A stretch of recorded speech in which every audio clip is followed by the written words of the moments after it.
Hello, everyone, and welcome to today's session of Reading with Meenakshi. And today I've got a very interesting person whom I'm going to talk about who died on the 9th of June. He was called as Edward de Bono. Now, Edward de Bono was famous for his concept of lateral thinking. He was called as the father of lateral thinking. And his most famous books comprised of one of the books called as the Six Thinking Hats, in which he talked about thinking out of the box and the different faculties of the mind required for thinking. So lateral thinking is abstract thinking, the kind of thinking that you need in your group discussion, in your interviews. Sometimes they give you abstract images and they ask you to make stories. So this guy Edward de Bono was the person who challenged the philosophy of the Greek philosophers like Plato, Aristotle, and Socrates, and he's talked about lateral thinking and how that is another form of thinking which might be actually different from the normal top-down vertical thinking. That only the rational constitutes the right. He talked about something else. So let's try to understand this guy. Now, Edward de Bono, he died on June 9th and he was 88 years old. The letter was unexpected but not undeserved. It contained an invitation to a symposium in Athens. Over the years, Edward de Bono had been to hundreds of these affairs. So here we are saying that the letter was unexpected means he got an invitation to a symposium, a conference in Athens. Athens is the capital of Greece. Over the years, he has been to hundred of these conferences, some seminars, some consultations, or lecturing, all based on his much acclaimed, very famous books. He has produced 70 books, including How to Be More Interesting, How to Have a Beautiful Mind, Edward de Bono's Textbook of Wisdom, and Think Before It's Too Late. I mean, these were some of his famous books. And that last was the message he carried out loud and clear as he jetted from city. So he was traveling from one city to the other and boardroom to boardroom. He was a corporate trainer also. And he was teaching the world a new way of thought, the most important for 2300 years. So he had changed 2300 years se jo bhi thoughts, whatever thoughts were being there, he had challenged them, and he talked about a new way of thinking. A gathering in Greece was alluring. Now, Greece, obviously, the hotbed where Plato, Aristotle, and the Greek philosophers there, it was tempting. So, come to Greece, it was tempting. He was a man of the Mediterranean, himself born in Malta, to a family boasting 7 generations of doctors. So, he was born to a generation of doctors. On his mother's side, he was possibly descended from Napoleon. So, he had some descent from there also. It was a school that he was first called genius and allowed to skip years. So at school, he was called genius and allowed to skip, he got a double promotion or something like that. And from there, he sailed on to Oxford and Cambridge to do 2 doctorates. So he did 2 PhDs from Oxford and Cambridge and several years of research into physiology and psychology. So he was a psychologist and a physiologist. His study of self-organizing systems such as kidneys and the glands convinced him that the brain too could be organized differently. So he studied about the kidneys and other kinds of, human physiology, obviously studying the constitution of the human body, and he studied the psychology also. So he thought that brain could also be organized differently and it could be taught to operate creatively, surprisingly, and outside the box. So this out of the box thinking, all of us talk about it, right? Out of the box, socho, think new, think out of the box. And this guy was the person who thought about out of the box for the first time. He preferred the term lateral thinking, and he gave this out of the box thinking as lateral thinking. He gave the name to it. With that, he had made the most important discovery since the time of Socrates, Plato, and Aristotle, the infamous gang of three. Now, here, infamous basically meaning the gang of three philosophers who were the fathers of Greek philosophy. Now, Plato, Aristotle, I've talked about on this channel, so please refer to that, the Greek philosophers. And they were called as the gang of three. They were the fathers of Greek philosophy, as he called them. Infamous because he did not agree to what they said. And it was they who had sent the invitation. They were eager, like all the rest, to consult him. Now, see here, Plato, Aristotle, and Socrates are long dead. So this invitation obviously is talking about he's dead now, and now he's going to talk to them in the other world, right? So this is an obituary. This is written after his death to pay homage to him. So the author is trying to say that even Plato, Aristotle, and Socrates would want to, discuss ideas with him. And he has much to say to those gentlemen. Centuries since, they had imposed on the Western brains the tyranny of vertical thinking. So Plato, Aristotle, and Socrates had talked about vertical thinking, the top-down approach, or the bottom-up approach, in which the thought, the rational constituted the right. There was reason, the mind was dominant, and you had to think of the right thing, etc. That method proceeded by pure logic. So they were only logical in their thinking. They said that logic was the most important at every step, and Western world was dominated by philosophical thinking of Greece. At every step, one had to be right. So you had to be right, you had to be rational. It was characterized by conflict, argument, arrogance, and rejection of unusual ideas. So whatever ideas were unusual and out of the box, as we say, were rejected by the Greek philosophers. In schools, it wasted two-thirds of the society's natural talent. And this Greek philosophy filtered down into Western philosophy. And so two-thirds of the country's talent, any country's talent, was wasted because people who thought out of the box were unaccepted. The concept it laid down hardened into inadequate and over complex ways of doing things. So everything had to be logical, everything had to be right, was very difficult. There was nothing inherently wrong with logical thinking. Obviously, logical thinking is good. Inherently, it means, by birth, there is nothing wrong in it. As there was nothing inherently wrong with the forward gears on a car. But a reverse gear was needed too, to rearrange the pattern or to get out of a blind alley.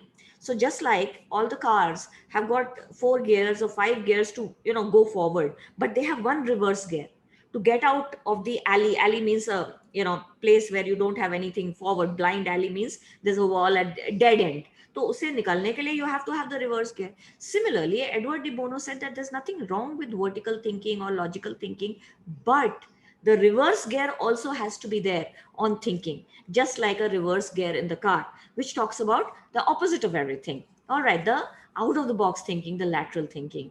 An example. Now, here the example: a waste from a factory is polluting water for people downstream. So there's an example of lateral thinking, that a factory is polluting water.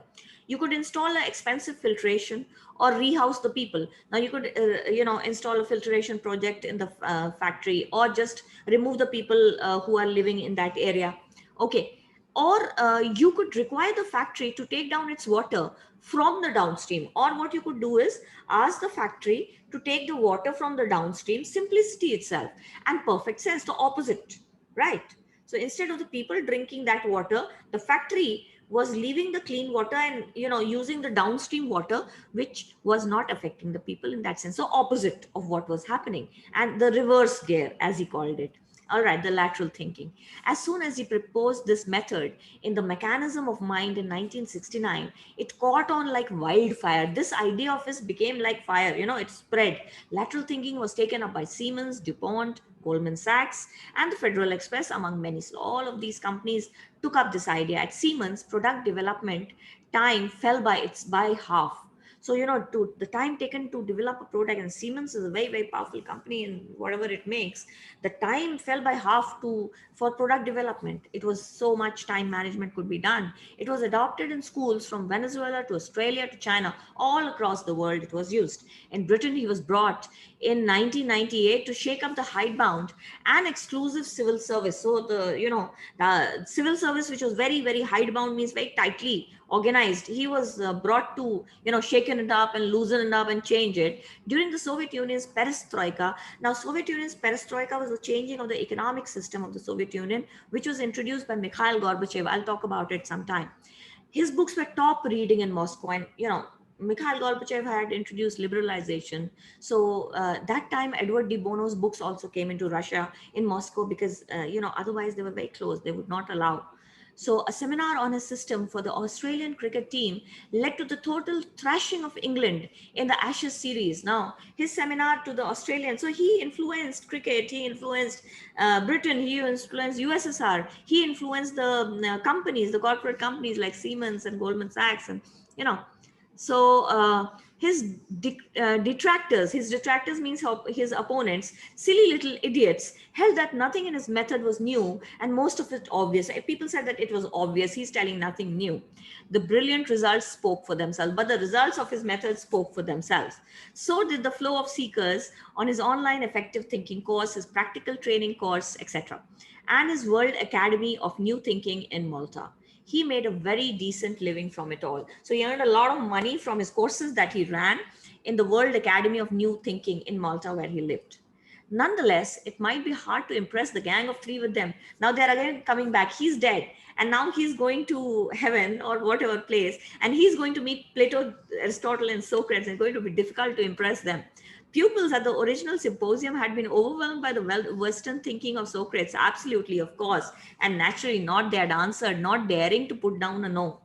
So here, people originally at the meeting had, obviously, everybody has been influenced by Socrates and by the vertical thinking that he talked about. Means people who are already there, right, who are dead and who have already been influenced. The De Bono method, by contrast, proposed Poe. It talked about something else. So it was like a language laxative, a provocation thrown in discussion to loosen things up. Now these were straight-jacketed philosophers, and this guy Edward de Bono was talking about something totally lateral, totally out of the box. And it might even be nonsense on its face, such as, why are the wheels round? So I mean, that was the Poe that he was talking about.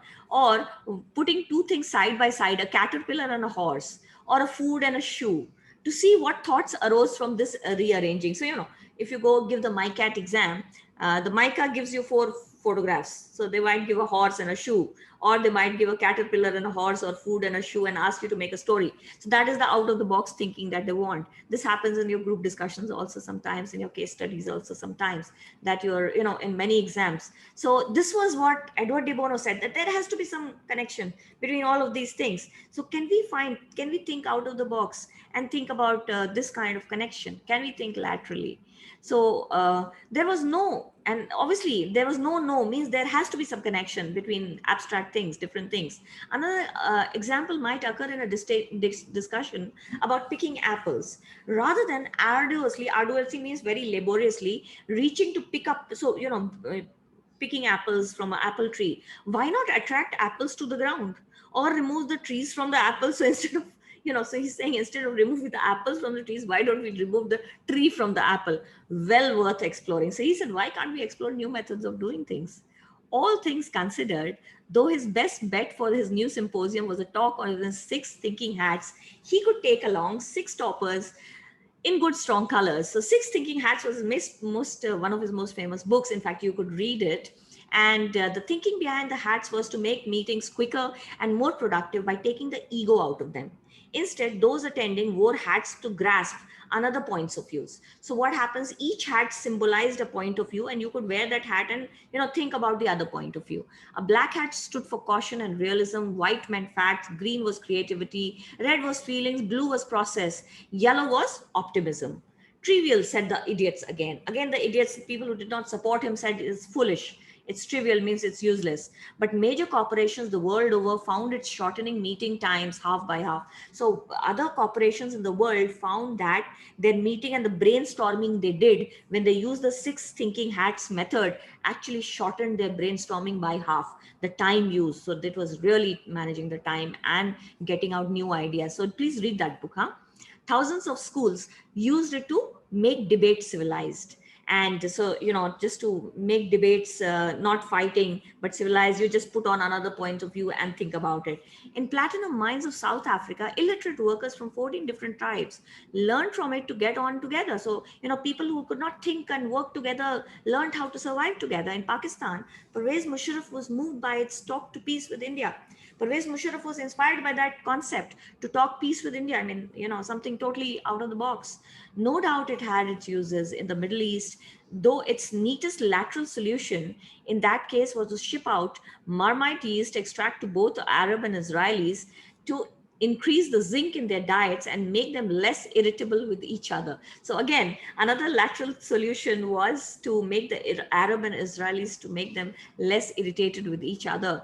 The thought of the coming symposium was now much jollier. And now when we think about this symposium, this meeting with Plato, Aristotle, and Socrates, it's more fun, it's more jolly. Socrates, Plato, and Aristotle would soon be lounging in their hats, means they would be, sitting with their new hats that De Bono is going to give them when he reaches heaven, eager to hear him. The wine too would be, and they talk that heaven may wine hai, and the flute girls are playing. So obviously this is the scene of heaven, Apsara Gana Gari hai and wine gir raha, and you can do as you want. You have just everything great. So he might even intrigue them. He might even surprise them with some of his more speculative new ideas, speculative lateral thoughts. For example, why not reduce awkward conversations to simple numerical code? Now, why can't we talk about a numerical code instead of, awkward conversations into a coded manner, so that this relationship is long dead, we both know it, but we hang on it for the fear of the unknown, would become 14 by 4. So here we are saying that instead of using words that, we are not having awkward words to exchange, just would become 14 by 4, and that, okay, this relationship is over. So, just substituting language with numbers also, again, he's out of the box.